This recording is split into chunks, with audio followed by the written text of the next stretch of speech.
Tuan Tanah adalah dewa. Bab 557. Caesar's Palace terletak di jantung kota Las Vegas. Bangunan ini mewah dan megah dengan gaya Yunani dan Romawi kuno. Di depan pintu masuk utama berdiri patung 4 prajurit yang mengendarai kereta perang kuno untuk menyambut pengunjung dari segala arah. Tidak hanya ada 2 kasino dan beberapa restoran di sini, tetapi juga perawatan kebugaran dan spa, salon kecantikan, pusat perbelanjaan, dan pusat hiburan. Tempat ini dapat disebut sebagai hotel resort yang lengkap dengan kasino sebagai badan utamanya. Harus saya akui, Black Dragon adalah orang yang sangat berjiwa persaudaraan. Dia memesan kamar suite presidensial yang mewah untuk Qin Ming di Caesar's Palace. Saat dia berjalan ke pintu, dia tiba-tiba menutupi perutnya. Sial, perutku sakit sekali. Lao Bai, bawa kakak tertua untuk memeriksa kamar. Aku mau ke kamar mandi. Setelah mengatakan itu, Hei Long bergegas ke kamar presiden dan segera memasuki kamar mandi. Setelah menutup pintu, Hei Long segera kembali normal, dan perutnya tidak sakit lagi. Dia hanya menemukan alasan untuk menghindari Qin Ming. Dia mengeluarkan ponselnya dan memutar nomor, merendahkan suaranya dan berkata, Xiao Feng, beritahu semua saudara, dimanapun mereka sekarang, mereka semua harus bergegas ke New York sebelum jam 8 besok malam. Ingatlah untuk membawa senjata terbaikmu dan bersiap untuk melakukan gerakan besar. Kakak Hei, apa misi kali ini? Xiao Feng bertanya di ujung telepon, merasa agak bingung. Secara umum, misi yang mereka ambil adalah di negara-negara yang dilanda perang, dan mereka jarang menjalankan misi di Amerika Serikat. Kami hancurkan markas organisasi Nirvana di New York dan balas dendam atas kematian bos. Jika ada yang berani menyentuh bos, tidak ada seorang pun, bahkan Raja Surga, yang bisa menghentikannya. Jika kita tidak memberi pelajaran pada bajingan-bajingan itu, apakah mereka benar-benar mengira kita mudah diganggu?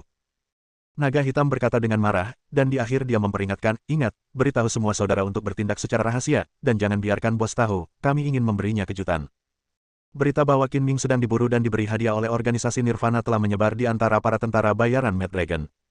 Ketika Xiao Feng mendengar bahwa mereka ingin membalas dendam terhadap Qin Ming, dia langsung menjadi bersemangat. Jangan khawatir, Saudara Hei, saya akan segera memberitahu semua orang dan memastikan semua orang berkumpul tepat waktu.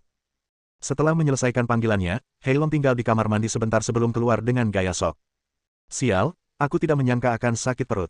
Kurasa aku memakan sesuatu yang tidak bersih. Bos, apakah Anda puas dengan kamar yang saya pesankan untuk Anda? Puas, cukup puas, kata Qin Ming sambil tersenyum. Aku senang kamu puas. Selanjutnya, ayo kita pergi ke kasino dan bunuh semua orang. Ayo, sapa Black Dragon dengan acuh tak acuh. Sesampainya di Las Vegas, kota perjudian yang terkenal di dunia, akan sangat disayangkan jika Anda tidak pergi ke kasino untuk bermain beberapa putaran. Setelah beristirahat di Caesar's Palace, Qin Ming dan rombongannya yang beranggotakan 4 orang datang ke kasino. Kasino ini didekorasi dengan mewah dan megah, membuat orang-orang merasa seperti VIP begitu mereka melangkah masuk. Aula yang luas dilengkapi dengan berbagai macam peralatan judi seperti blackjack, Texas Hold'em, roulette, mesin slot, deal. Ada juga gadis-gadis seksi dan terbuka yang menari di atas panggung di antara meja-meja judi untuk memeriahkan suasana. Berikan aku 1 juta chip. Black Dragon murah hati dan murah hati. Dia berjalan ke loket penukaran chip dan mengambil kartu bank. Qin Ming buru-buru menghentikan Hei Long. Bagaimanapun, uang Hei Long diperoleh dengan mengorbankan nyawanya, dan dia tidak ingin saudaranya menghabiskan begitu banyak uang. Jangan terlalu boros dengan uangmu di masa depan, berhematlah. Kita hanya bermain-main, jadi kita tidak butuh banyak chip. 30 hingga 50 ribu saja sudah cukup. Bos sudah bicara, bagaimana mungkin aku tidak patuh? Kalau begitu aku akan memberimu 300 ribu chip untuk dimainkan terlebih dahulu, lalu menukarnya jika aku kalah. Naga hitam selalu menuruti kata-kata Qin Ming dan menukar 300 ribu dolar AS dalam bentuk chip. Dengan dia, Qin Ming, dan Natasha masing-masing mendapatkan 100 ribu. Adapun Bai Long, dia tidak mendapatkan chip apapun karena dia tidak pernah berjudi. Dia datang ke kasino untuk menemani Qin Ming dan bertindak sebagai pengawal. Bagaimanapun, Nirvana telah menawarkan hadiah besar dan Qin Ming mungkin menghadapi pembunuhan kapan saja, jadi dia harus waspada. Sialan, aku baru main 1 jam di sore hari dan sudah kalah ratusan ribu dolar. Aku harus kembali malam ini, kalau tidak aku akan kehilangan semua uang untuk menjemput gadis-gadis. Setelah mendapatkan chip, Hei Long langsung menuju meja judi dan ikut bermain dengan penuh semangat, seperti penjudi sungguhan. Qin Ming menggelengkan kepalanya tak berdaya, memeluk Natasha, dan mengikutinya. Bai Long berjalan di ujung, seperti seorang pengikut, mengamati kerumunan dengan matanya yang tajam, memeriksa orang-orang yang mencurigakan. 50 ribu dolar AS, bertaruh besar. Babak baru pun dimulai. Naga hitam membagi setengah dari chipnya dan menaruhnya di area taruhan besar. Kemudian, ia menatap dealer wanita itu dengan mata penuh nafsu tanpa ragu-ragu. Para bandar di kasino itu semuanya wanita cantik, mengenakan gaun merah berpotongan rendah yang sama, yang merupakan pemandangan yang indah. Hadirin sekalian, silakan pasang taruhan. Pastikan untuk membeli sekarang. Dealer wanita itu menerima tamu yang berbeda dari seluruh dunia setiap hari. Dia telah bertemu banyak orang dan berperilaku anggun. Dia sama sekali tidak peduli bagaimana para tamu memandangnya. Apakah kamu ingin memasang taruhan dan bermain beberapa putaran? Natasha mencondongkan tubuhnya ke telinga Qin Ming dan bertanya dengan intim. Tentu saja saya harus bermain, kalau tidak, itu akan membuang-buang waktu. Qin Ming tidak ingin menang banyak, itu hanya untuk bersenang-senang. Dia mengeluarkan chip senilai $10.000 dan melemparkannya ke area taruhan untuk taruhan kecil. Natasha juga bertaruh 10.000 chip. Dia terutama bermain dengan Qin Ming, jadi menang atau kalah tidak menjadi masalah baginya. Bos, bertaruhlah lebih banyak. Jika aku kalah, kau masih bisa memenangkannya kembali. Kita tidak akan kalah apapun yang terjadi. Melihat Qin Ming hanya bertaruh 10.000, tatapan licik melintas di mata naga hitam. Dia mengambil chip Qin Ming yang berjumlah 40.000 dan mempertaruhkannya di area taruhan kecil. Dengan cara ini, naga hitam bertaruh 50.000 pada angka besar dan Qin Ming bertaruh 50.000 pada angka kecil. Tidak peduli apakah taruhannya besar atau kecil, setidaknya mereka dijamin tidak akan kalah. 1, 3, 4, 7, kecil. Setelah semua tamu memasang taruhan, bandar perempuan dengan cekatan membuka dadu. Angka pada dadu adalah 1, 3, dan 4, jika dijumlahkan akan menjadi 7, kecil. Sial, aku kalah di ronde pertama setelah start yang buruk. Naga hitam cemberut dan berkata dengan tidak yakin, aku akan terus bertaruh besar di ronde berikutnya. Kemungkinannya 50%. Kalau kamu tidak percaya padaku, aku tidak akan menang. Setelah mengatakan itu, Heilong mengeluarkan sisa $50.000 AS tanpa menunggu bandar perempuan mengocok dadu. Menurut cara bermainnya, jika ia kalah lagi, ia harus menukar chip. Aku menang. Natasha bertaruh $10.000 AS dan menang 10.000 sesuai dengan peluang 1 lawan 1. Dia tersenyum bahagia seperti anak kecil yang mendapat hadiah favorit, dan berbalik untuk memberikan ciuman penuh gairah kepada Qin Ming. Apa taruhan selanjutnya? Teruslah bertaruh pada yang kecil. Qin Ming berkata perlahan setelah melihat dealer wanita mengocok dadu, seolah-olah dia sengaja melawan naga hitam dan bertaruh $50.000 AS di area taruhan kecil. Sayang, berapapun taruhanmu malam ini, aku akan menurutimu. Natasha berkata sambil tersenyum dan mengeluarkan $10.000. 1, 4, 5, 10, kecil. Ketika pembagi dadu perempuan membuka dadunya, angka pada dadu itu kembali kecil.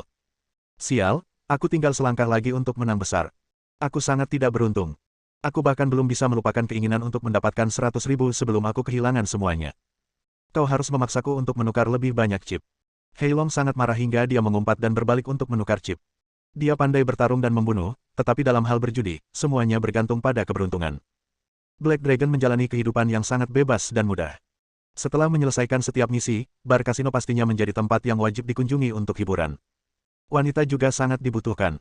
Menurutnya, impian terbesarnya dalam hidup adalah tidur dengan wanita-wanita cantik di seluruh dunia, menyebarkan benih keturunannya ke seluruh dunia, dan mendirikan sebuah bangsa. Jangan khawatir tentang pertukaran chip. Aku masih punya beberapa.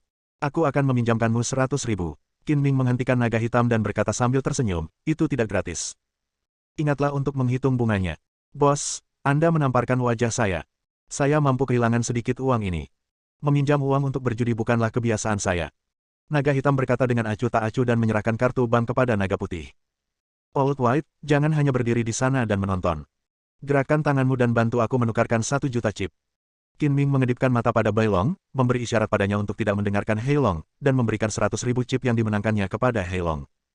Miliki dan mainkan terlebih dahulu, lalu ganti ketika Anda kalah. Pada saat ini, bandar perempuan mengocok dadu lagi, berbalik dan memberi isyarat mengundang, lalu berkata dengan senyum profesional di wajahnya, hadirin sekalian, silakan pasang taruhan dan pergi. Black Dragon tidak memaksa lagi dan mengeluarkan 50.000 chip lagi. Saya tidak percaya pada kejahatan, saya tetap akan bertaruh pada yang besar. Anda harus bertaruh pada yang lebih kecil bahkan jika Anda tidak mempercayainya. Kata Qin Ming sambil tersenyum. Selanjutnya, mereka memainkan 4 permainan lagi. Heilong memastikan untuk bertaruh besar setiap kali, dengan chip sebesar $50.000 AS setiap kali. Akibatnya, ia kalah 4 kali berturut-turut. Qin Ming selalu bertaruh kecil dan memenangkan 4 pertandingan berturut-turut. Jumlah taruhannya sama dengan Heilong. Jadi, tidak ada yang menang atau kalah. Setiap kali Heilong kalah, Qin Ming akan memberinya 100.000 chip. Natasha mengikuti taruhan Qin Ming setiap saat dan memenangkan 4 permainan berturut-turut. Ditambah dengan 2 permainan sebelumnya, ia memperoleh laba bersih sebesar $60.000 AS. Sial, 6 ronde taruhan kecil berturut-turut, ini aneh sekali, aku tidak percaya kali ini tidak akan menjadi besar. Black Dragon tidak peduli jika dia kalah $100.000 AS atau $800.000 AS, tetapi dia benar-benar tidak mau menerimanya. Dia kalah setiap kali bertaruh besar, dan dia harus menang setidaknya sekali. Saudaraku, kamu sangat gigih. Aku tersentuh olehmu. Kali ini aku akan mengikutimu. Kita akan maju bersama dan menderita bersama. Qin Ming menepuk bahu Hei Long dan berkata sambil tersenyum. Bos, kenapa aku merasa seperti dihina? Naga hitam memutar matanya. Bagaimana menurutmu? Aku benar-benar memujimu. Saat keduanya tengah berbincang, pembagi dadu perempuan membuka dadu dan menghitung, 3, 5, 6, 14 poin, besar. Sial, ini tidak mudah. Akhirnya aku bertaruh dengan benar. Tuhan akhirnya membuka matanya. Naga hitam menyeringai dan mengambil sebuah chip senilai 10.000 dan melemparkannya ke dealer wanita. Cantik, ini tip yang kuberikan padamu. Kuharap kau bisa membantuku menang lebih banyak, dan aku tidak bisa hidup tanpa tipmu. Terima kasih. Kata bandar perempuan itu sambil tersenyum tipis, mengambil kepingan itu sebagai tip dan menjejalkannya di antara dadanya. Pada saat yang sama, matanya tampak menyapu Qin Ming secara sengaja atau tidak sengaja. Qin Ming memenangkan 7 permainan berturut-turut, yang jarang terjadi di kasino Las Vegas. Itu sudah cukup untuk menunjukkan bahwa orang ini adalah seorang ahli dan tidak hanya mengandalkan keberuntungan. Selanjutnya, bandar perempuan mengocok dadu dengan cara yang berbeda. Frekuensi pengocokan dadu tersebut jelas lebih cepat dari sebelumnya. Ia mengocoknya selama 5 detik penuh sebelum membanting dadu ke atas meja. Akhirnya saya menang sekali, tidak ada alasan untuk tidak terus bertaruh besar, masih besar. Naga hitam tampaknya akan bertaruh besar dan bertaruh 50.000 besar lagi. Sudut mulut Qin Ming melengkung membentuk senyum aneh yang tak terlihat. Aku akan mengikutimu untuk bertaruh besar, tetapi saat berjudi, kamu harus belajar untuk berhenti saat kamu unggul. Kali ini, aku akan bertaruh lebih sedikit, 10.000 sudah cukup. Bab 558. Sial, 3 angka 4, seekor macan tutul, ini terlalu palsu, kan? Ketika pembagi dadu wanita membuka dadu, angka pada dadu itu adalah 3 angka 4, yang biasa dikenal sebagai macan tutul, dan naga hitam berseru dengan berlebihan. Jika macan tutul terguncang, bandar mengambil semua taruhan, tidak peduli apakah ia bertaruh pada taruhan besar atau kecil. Karena kemungkinan macan tutul terguncang terlalu kecil, para penjudi yang hadir bertaruh pada taruhan besar atau kecil, dan tentu saja kehilangan semuanya. Senyum di bibir Qin Ming menjadi semakin aneh. Kemampuan perspektifnya membuatnya mudah untuk melihat melalui dadu. Dia telah melihat bahwa bandar wanita telah mengocok seekor macan tutul, tetapi dia tidak bertaruh padanya. Dia sengaja mengikuti naga hitam dan bertaruh pada angka besar. Jika seekor macan tutul muncul, Qin Ming benar-benar akan memenangkan taruhan. Meskipun ia bisa memenangkan banyak uang, itu pasti akan menarik perhatian. Sekarang ia menghadapi pembunuhan kapan saja, jadi lebih baik untuk tetap bersikap rendah hati. Ia tidak ingin menjadi pusat perhatian, jadi ia sengaja kalah dalam permainan. Setelah itu, untuk setiap 4 atau 5 permainan yang dimenangkan Qin Ming, dia sengaja kalah 1 atau 2 permainan, tetapi secara keseluruhan dia kalah lebih sedikit dan menang lebih banyak. Naga hitam kalah lebih banyak daripada menang, dan hanya mampu menghindari pertukaran chip baru berkat bantuan Qin Ming. Natasha bermain dengan sangat stabil. Dia mengikuti Qin Ming bertaruh 10.000 dolar AS setiap kali. Sebelum dia menyadarinya, chip yang dia menangkan telah mencapai 200.000 dolar AS, dan sedikit kemenangan akan bertambah menjadi banyak. Qin Ming pada dasarnya bertaruh 50.000 dolar AS setiap kali. Jika dia tidak menyelamatkan naga hitam, dia akan menang lebih banyak uang. Meski begitu, setelah lebih dari 1 jam, dia telah memenangkan hampir 300.000 dolar AS, yang cukup untuk menutupi pengeluarannya selama beberapa hari untuk bersenang-senang di Las Vegas. Keberuntunganku sedang buruk malam ini, jadi tidak cocok untuk bertaruh pada besaran taruhan. Mari kita coba cara lain. Setelah bermain selama lebih dari 1 jam, Hei Long kehilangan minat dan berteriak untuk mengganti meja judi. Hei Long tidak menyukai jenis perjudian yang membuang-buang tenaga, seperti stud poker. Ia lebih menyukai hal-hal yang sederhana dan lugas. Ia meninggalkan area untuk bertaruh pada ukuran dan datang ke meja roulette Amerika. Ada total 38 angka pada roda roulette Amerika, termasuk 1 hingga 36, serta 2 angka, 0 dan 00. Jika Anda bertaruh langsung pada angka, pembayarannya adalah 35:1. Tentu saja, dalam kebanyakan kasus Anda tidak akan menang, jadi ini jauh lebih sulit daripada bertaruh pada ukuran. Bos, meskipun Anda pandai bertaruh pada besaran taruhan, Anda mungkin tidak dapat mengalahkan saya dalam permainan roulette. Saya ahli dalam permainan roulette. Apakah Anda ingin bertanding? Tanya naga hitam dengan nada provokatif. Dia kalah taruhan dan tidak ingat berapa banyak chip yang dipinjamnya dari Qin Ming. Dia merasa sangat malu dan berpikir untuk bermain roulette, yang merupakan keahliannya, untuk menyelamatkan mukanya. Ayo main, siapa takut siapa. Tapi pertama-tama, mari kita beritahu apa yang harus dilakukan jika kalah. Kata Qin Ming sambil tersenyum. Jika aku kalah, aku akan mencari 2 gadis untuk menemanimu di paruh kedua malam ini. Jika kau kalah, kau juga harus mencari 2 gadis untuk menemaniku. Naga hitam tertawa, matanya sedikit cabul. Aku punya pacar sendiri, kamu tidak perlu mencarinya. Kalau kamu menang, aku akan menuruti perintahmu. Kalau kamu kalah, kamu bisa menyetor 100.000 dolar ke rekeningku setiap bulan. Aku akan menggunakan uang itu untuk berinvestasi untukmu, dan aku akan membayarmu kembali saat kamu menikah. Alasan mengapa Qin Ming mengusulkan taruhan seperti itu adalah untuk membantu Hei Long menghemat uang. Heilong menjalankan misi setiap tahun dan menjalani hidup yang penuh dengan tekanan. Ia memperoleh banyak uang, tetapi ia hampir tidak punya uang lagi karena semuanya dihambur-hamburkan olehnya. Aku tidak punya rencana untuk menikah dalam hidup ini, jadi bukankah aku akan bisa mendapatkan uang yang kuberikan padamu selamanya? Heilong mengerutkan bibirnya, tapi karena kau sudah menyinggungnya, aku tidak berani menentangmu, jadi aku akan melakukan apa yang kau katakan. Paling buruk, aku bisa menganggap uang ini sebagai hadiah tahun baru untuk calon anak baptisku. Setelah menyetujui taruhan, Heilong menatap bola yang berputar di roda roulette sejenak dan bertaruh $50.000 AS pada angka 17.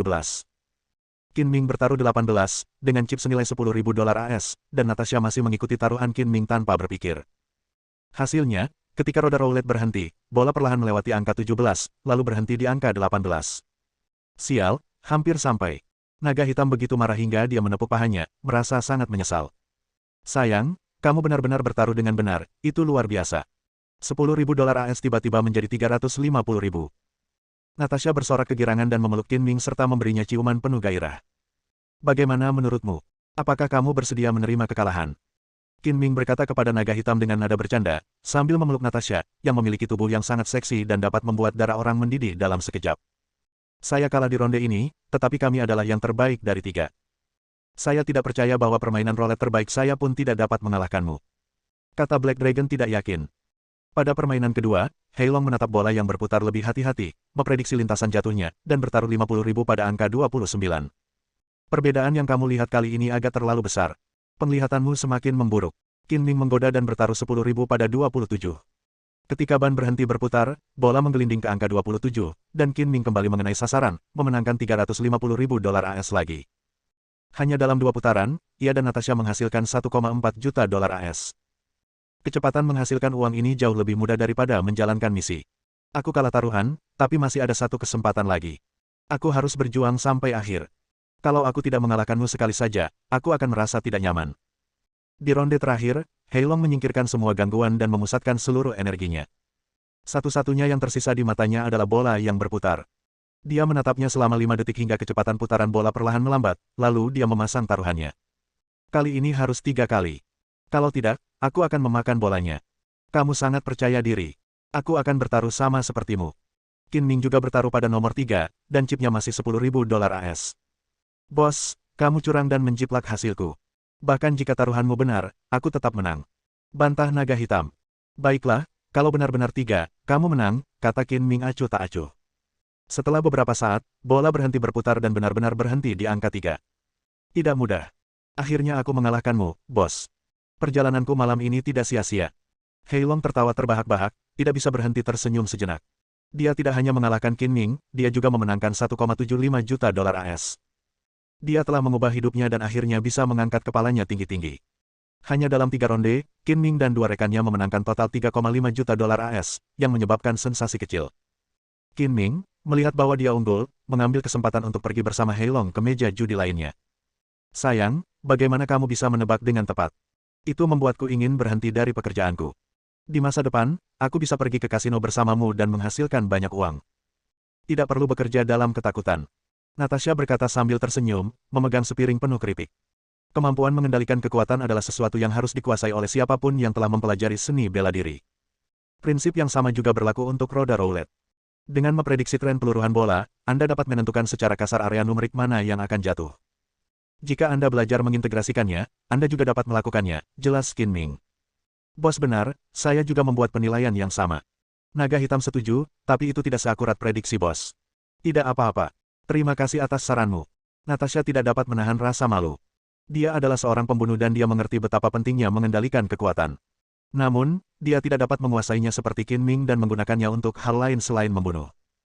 Beberapa di antara mereka bermain hingga tengah malam dan memenangkan hampir $5 juta AS, lalu pergi dengan rasa keinginan yang tidak terpenuhi. Di Las Vegas, pada dasarnya semua kasino memiliki latar belakang gangster. Di sini, gangster lebih kuat daripada polisi. Dapat dikatakan bahwa seluruh Las Vegas dikontrol ketat oleh gangster. Untungnya, $5 juta AS bukanlah apa-apa bagi kasino internasional besar seperti Caesars Palace. Jika tidak, jika Anda menang terlalu banyak dan dianggap curang oleh kasino, Anda akan menjadi sasaran geng saat keluar dan tidak akan dapat membawa kemenangan Anda. Tentu saja, dengan kekuatan Qin Ming dan ketiga rekannya, mereka secara alami tidak takut dengan pasukan gangster.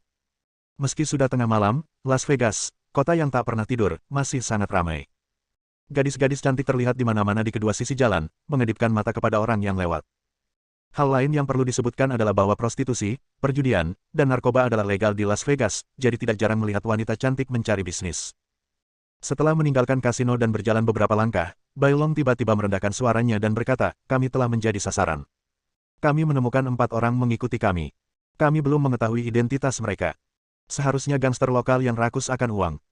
Kita telah menang hampir 5 juta, jadi wajar saja jika beberapa gangster mengincar kita. Jika mereka berani mengikuti kita, mereka hanya mencari kematian. Naga hitam tersenyum dingin dan meninggikan suaranya, aku agak lapar, ayo kita makan camilan tengah malam. Baiklah, kita menang banyak uang, jadi sebaiknya kita pergi merayakannya. Natasha menjawab dengan yakin, aku tahu restoran lezat di dekat sini, ikut aku. Natasha mengatakan bahwa dia akan pergi ke restoran, tetapi dia sebenarnya berjalan menuju jalan-jalan yang remang-remang di dekat Las Vegas Boulevard. Qin Ming dan 2 orang lainnya mengikutinya perlahan-lahan, berbicara dan tertawa, berpura-pura tidak menyadari bahwa mereka sedang diikuti. Qin Ming tidak menoleh ke belakang. Ia melepaskan indera spiritualnya untuk mengamati dan menemukan bahwa keempat orang yang mengikutinya semuanya berkulit kuning, bermata hitam, berwajah khas Asia, tidak tinggi, dan memiliki tonjolan di pinggang dan tulang rusuk, yang berarti mereka membawa senjata. Keempat orang Asia ini tidak tampak seperti gangster lokal Amerika. Ada tatapan ganas di mata mereka seperti serigala. Nama kelompok tentara bayaran muncul di benak Qin Ming, pasukan Gurkha. Semua anggota pasukan Gurkha berasal dari Nepal di Asia. Keberanian dan keganasan mereka jauh melampaui jangkauan tentara bayaran biasa. Mereka dikenal sebagai korps tentara bayaran yang paling ditakuti di dunia. Keyakinan hidup mereka adalah, lebih baik mati di tempat daripada hidup pengecut. Tokoh mereka tersebar di seluruh dunia, dan kelompok tentara bayaran inilah yang mengemban tugas untuk membunuh Qin Ming. Kau kurang beruntung karena kami menemukanmu secepat ini. Aku akan mulai denganmu. Bibir Qin Ming melengkung membentuk senyum sinis. Ia melangkah maju menyusuri gang dan menghilang di tikungan. Keempat orang Asia yang mengikuti di belakang buru-buru mempercepat langkah mereka. Lokasinya agak terpencil, dan mereka bahkan mengeluarkan pistol dan pisau mereka tanpa menyembunyikan apapun.